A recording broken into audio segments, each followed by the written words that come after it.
Bonjour à toutes et à tous, bienvenue sur KTV Equazi FM, le 106.9 pour un temps de parole en direct à la radio et à la télévision. Notre invité aujourd'hui, et je suis content de la recevoir sur ce plateau, c'est Roukia Ladji qui est avec nous. Roukia, bonjour. Bonjour. Je devrais dire Madame le maire de mais Chirongui. tu peux m'appeler Roukia. Je peux vous appeler Roukia, alors ce sera avec grand plaisir. Voilà, donc, Roukia, première question avant de et rentrer. même on peut se tutoyer, mais si tu veux, parce qu'en dehors on se tutoie. C'est vrai, en dehors on se tutoie, mais on Là, a plus l'habitude à la télévision. on va à la télévision, on va se vous voyer, puisque bon. Roukia, bien. avant de rentrer dans le vif du sujet, c'est-à-dire Chirongui, ville propre, on va en parler évidemment. Une question qui va certainement vous faire sourire. Est-ce que vous avez des nouvelles du matelas?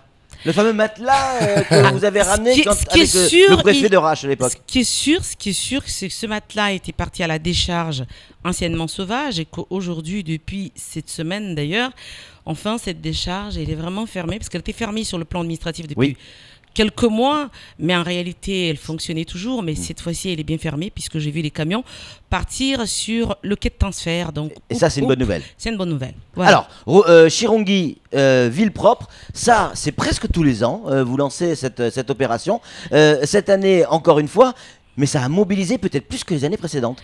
Absolument. J'ai voulu... D'abord, bonjour aux Mahorais, bonjour Patrick, parce que je n'avais pas eu le temps de vous dire bonjour.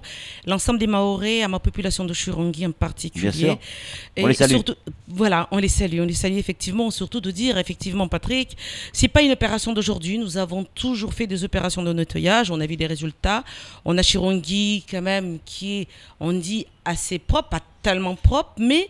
on arrive à passer, ne pas avoir des tas d'ordures ménagères comme on le voyait en tout cas au niveau des routes. Mais là, cette fois-ci, j'ai voulu mobiliser l'ensemble de la population parce que je considère que toute la partie éducation, toute la partie prévention, elle a été faite pendant toutes ces années-là, parce qu'on a commencé les journées de nettoyage depuis 2010. On est arrivé en 2008. En 2010, on a attaqué les journées de nettoyage.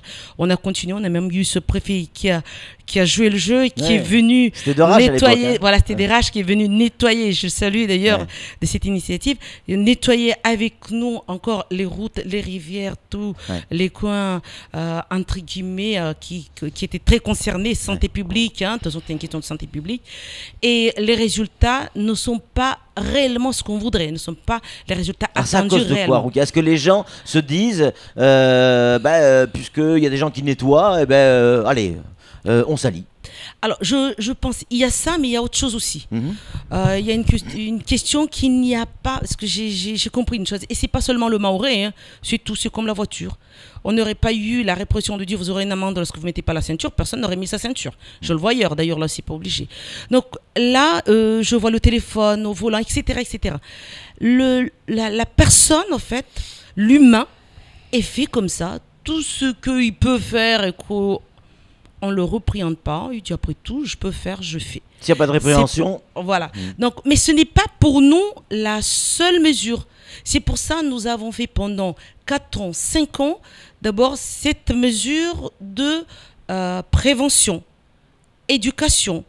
Et là, nous allons franchir une autre étape. Nous allons continuer toujours ces mesures de prévention et d'éducation. D'ailleurs, toute l'année 2015, dans le cadre du périscolaire, nous aurons des moments d'éducation sur l'hygiène, la propreté, salubrité publique et sécurité, santé publique.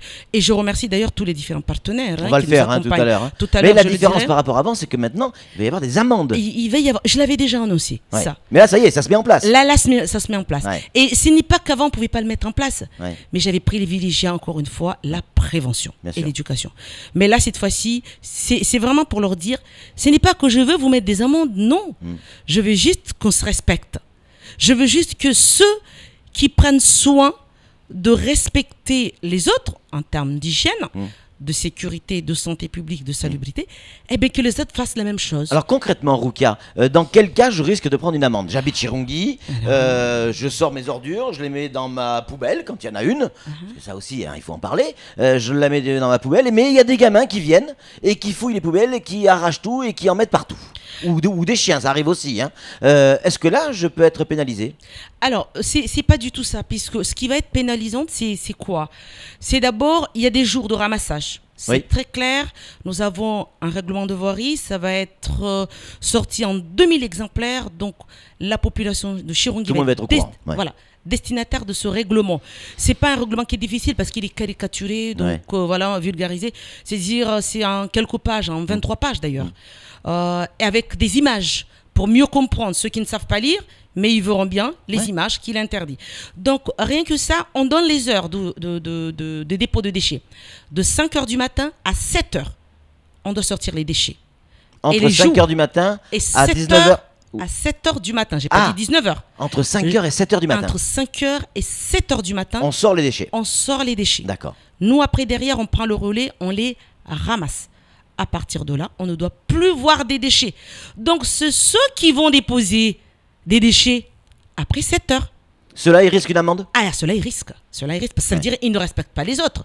Les autres ont sorti leurs déchets entre 5 heures du matin et 7 heures du matin. Pourquoi lui, il vient les sortir à 9 heures alors que le camion est déjà passé? Eh oui. Et donc, du coup, les déchets restent dans la rue, peuvent être éventrés, etc. etc. Eh oui, effectivement. Et oui. Donc, vraiment, c'est dans ce sens-là. Et encore une fois... Ça pourrait être combien l'amende, là? Si alors, l'amende... à 8 heures ou à 9 heures? Si vous sortez à 8 ou 9 heures, vous avez 50 euros. Bon, vous pouvez les payer tous les jours. C'est ça. Et c'est pas très populaire ça de mettre une amende. Je sais, mais il fallait bien commencer, il fallait bien oser encore une fois. C'est ce qu'on appelle le courage politique. C'est le courage politique encore une fois, c'est Rukia. Donc c'est le courage politique et je le dis encore. Pourquoi on a voulu vraiment faire de cette journée une grande journée?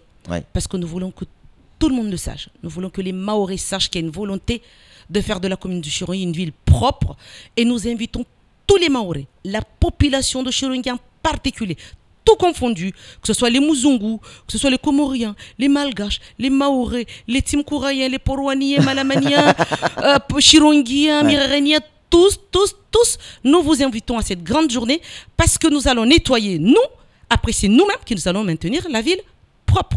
C'est tout simplement. Mais attention, si ça ne respecte pas, derrière il y aura des amendes. Donc, après, cette journée, elle commence quand, la grande journée de nettoyage? Le 31 janvier. C'est-à-dire c'est là ce week-end Là, ce week-end, absolument, ce week-end, ça commence. Top départ, 9h, nous demandons à tous, parce que nous avons des coins de regroupement. Ces coins-là, c'est à Timkoura, c'est au plateau. À Chirongui, c'est à la mairie. À Mramadoudou, c'est à la pharmacie. Malamani, à l'école. Nous avons Mirereni 1, c'est l'école. Mirereni 2, c'est à la MJC. Et Porwani, c'est à la MJC et l'école de Porwani 1. Pourquoi ces regroupements? Parce que nous avons des références sur ce regroupement pour remettre le matériel, mais surtout nous avons déjà recensé ce que nous appelons des zones sensibles et ces zones-là vont être nettoyées en priorité. Et dès lors, nous avons recensé, référencé, là ces référents-là vont pouvoir orienter les personnes pour ces zones-là, pour que vraiment... Donc, Rukia, c'est toute la population qui se mobilise de manière bénévole. Tout le monde, ce jour-là, va se mobiliser. On nettoie sa ville. Et vous, en tant que maire de Chirongui, vous allez faire en sorte que cette ville reste propre si les gens respectent les nouvelles règles qu'ils vont recevoir ou qu'ils ont reçues. C'est pas que si les gens respectent. Je le dis encore. Nous allons veiller à ce que la ville soit propre avec la population, parce que ceux qui ne veulent pas respecter, ils paieront. Ils paieront, tout simplement. Après tout, s'ils payent, moi je peux nettoyer, puisqu'ils payent. Vous pouvez faire revenir le camion. Je refais revenir le camion puisqu'ils payent. Moi ce que je veux, c'est que la ville propre, donc je veillerai à ce que la ville soit propre. C'est quelque chose qui est envisageable sur toute l'île, ça, parce que l'idée elle n'est pas mauvaise.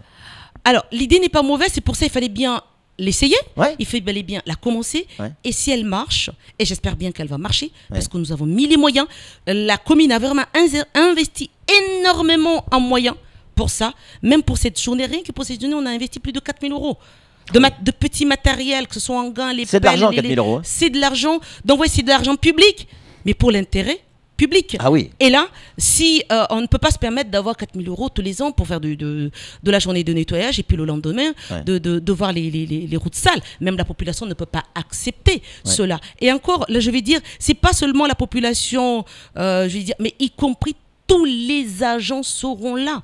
Je le rappelle bien, l'ensemble des agents municipaux, que ce soit les ASAM, ceux qui travaillent au bureau, les CUI, les services techniques, les états civils, tout le monde. Donc c'est pour ça, pour dire que c'est pas une question de... C'est vraiment tout le monde. Et ces agents-là ne sont pas là seulement parce que ce sont des agents municipaux. Ce sont aussi la population. Bien sûr. Et pour vous connaître, je sais que vous aussi, vous allez y mettre les mains. Ah oui, ça en premier. J'ai les bottes. Flo, une question. Oui, j'ai une petite question. J'ai bien compris là pour les horaires de ramassage des ordures, 5h, 7h du matin.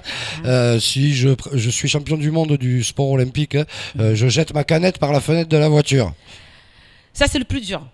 Ça, c'est vraiment le plus dur, voilà. C'est vraiment le plus dur. Alors, nous allons demander vraiment à toutes les personnes de respecter au moins, de voir que la rue est propre, de la respecter, de ne pas jeter. Ouais. Parce que ce n'est pas évident de voir la personne. On le voit tout le temps. Hein. Non, on voit les canettes, mais souvent une voiture qui passe, c'est pas évident que nous puissions derrière savoir qui repréhender. Donc c'est là où vraiment, là encore, parce que nous, c'est pas la répression qui nous intéresse réellement, c'est la propreté qui nous intéresse.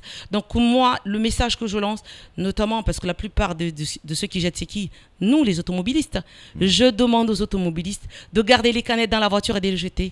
Dans la tranche horaire qui est respectée. Autre question. C'est pas dans la tranche horaire, toute la journée. Oui, bien sûr. Sauf non, mais même là, si on veut jeter la canette, qu'on vient la mettre dans la poubelle qui est sortie. C'est ça. Roukia, je pars moi au travail à 3h30 le matin. Donc je passe pas devant la poubelle pour sortir mes déchets entre 5h et 7h du matin. Comment je fais? Alors très bien, il faut juste nous informer, ça c'est important. D'accord. Il faut nous informer, il faut nous dire que vous sortez vos poubelles. Pourquoi? Parce qu'effectivement, pourquoi nous avons mis entre 5h et 7h? On sait que les déchets, souvent, les chiens, et voilà, font objet de prolifération. Donc bon, c'est pas bon non plus. Donc nous, c'est de dire, voilà, si vous voulez les sortir à 3h du matin, vous nous informez, nous sommes au courant, on essaiera de mettre un bac en tout cas, pour que vous mettiez au moins les déchets dans un bac. D'accord. Donc vous prenez en considération la problématique de la population. Absolument, elle est prise en compte. Je prends l'exemple, tout ce qui est déchets électroniques, électroménagers, les gros déchets verts, notamment tout ce qui est jardinage, mais de gros volumes, nous demandons là aussi, on ne peut pas les sortir tous les jours de 5h à 7h, mais ça c'est clair dans le règlement, nous demandons à la population de les sortir. Un jour, c'est le mardi, mais surtout pour tout ce qui est volumineux vraiment, notamment en termes de déchets verts, de jardinage, de nous informer à l'avance. On met le camion, la personne, il vient directement mettre sur le camion. Donc, il y a une volonté d'accompagner la population, que vraiment que nos trottoirs, nos routes soient libérées, donc soient propres. Ça va marcher, j'y crois, Roukia. Flo. Moi, j'ai une autre question, aussi con que l'autre de tout à l'heure, mais nos plages sont... t'es pas si con, celui-là. Nos plages sont généralement pourries, quand on passe après les voulées, c'est des vraies déchetteries. Comment on gère ça alors ? Alors, je ne sais pas si nous avons la chance, ce n'est pas une chance pour nous. Non, j'aurais voulu être comme Cani, Beni, Bandélé, avoir des très très belles plages et j'aurais mis cette même action. Mais l'action, effectivement, nous, plage, on a des mangroves. Donc, nous avons une action mangrove, mais ça viendra après. Parce que vraiment, c'est une autre action que nous allons pour sensibiliser la population au niveau de cet écosystème, de manière à la respecter, parce que nous savons que c'est une richesse. Donc, d'ailleurs, l'action de la ville propre, c'est vraiment pour plus tard l'action de la mangrove et notre lagon. C'est pour cette raison. Ces déchets. On n'a pas encore des plages, c'est pour ça. Mais ça va venir. Ça va venir. C'est la construction. On a une petite plage. Celle-ci, bien sûr, nous allons y veiller. Nous allons pareillement mettre les mêmes choses. Roukia, il nous reste 1 minute, en moins d'1 minute. Qu'est-ce que vous allez faire de ces déchets? Vous les ramassez, vous les collectez, c'est super, c'est très bien. On a compris le système. Mais après, vous en faites quoi? Alors, qu'est-ce qu'on en fait? On les envoie déjà à la décharge. Tout ce qui est déchets ménagers, déchets verts, on l'envoie au quai de transfert. La fameuse poche poubelle. Voilà. Donc, on les met, et surtout les autres déchets, tout ce qui est électroménager, on a des partenaires qui nous accompagnent, comme Enzo. Il y a l'autre là qui ramasse les appareils électroménagers. ADE. Donc tout cela nous accompagne, mais d'autres partenaires aussi que je tiens beaucoup à les remercier. On les remercie, on en profite. Vraiment, c'est Chadouli Transport, l'ARS, Tetrama, Sogea, Vice-Rectorat, l'ADL, Cidevam, qui ont déjà leur réponse concrète. On est là, nous serons là. Et puis aussi, accord de principe que nous avons déjà, Colas, Inco Emballage, plus l'ADE, là, c'est-à-dire ceux qui ramassent les appareils électroménagers. Eux aussi, ils ont répondu au niveau de l'accord de principe. Nous attendons aujourd'hui et demain vraiment pour mettre en place les vrais accords pour pouvoir les accueillir. Donc on les remercie, très bien. Merci beaucoup, merci Omar. On sera aussi là le 31 pour voir ce que ça donne et on reviendra le 32, le 33, le 34 pour voir ce que ça a donné. Voilà. Alors moi ce que je dis aussi, c'est fini, rapidement. C'est fini, rapidement. Je dis au 31 décembre 2015, je reviendrai là pour dire qu'est-ce que ça a donné. C'est noté. Allez, c'est tout pour ce temps de parole. Ça va marcher, on y croit du côté de Chirongui. Tout de suite, la suite de nos programmes.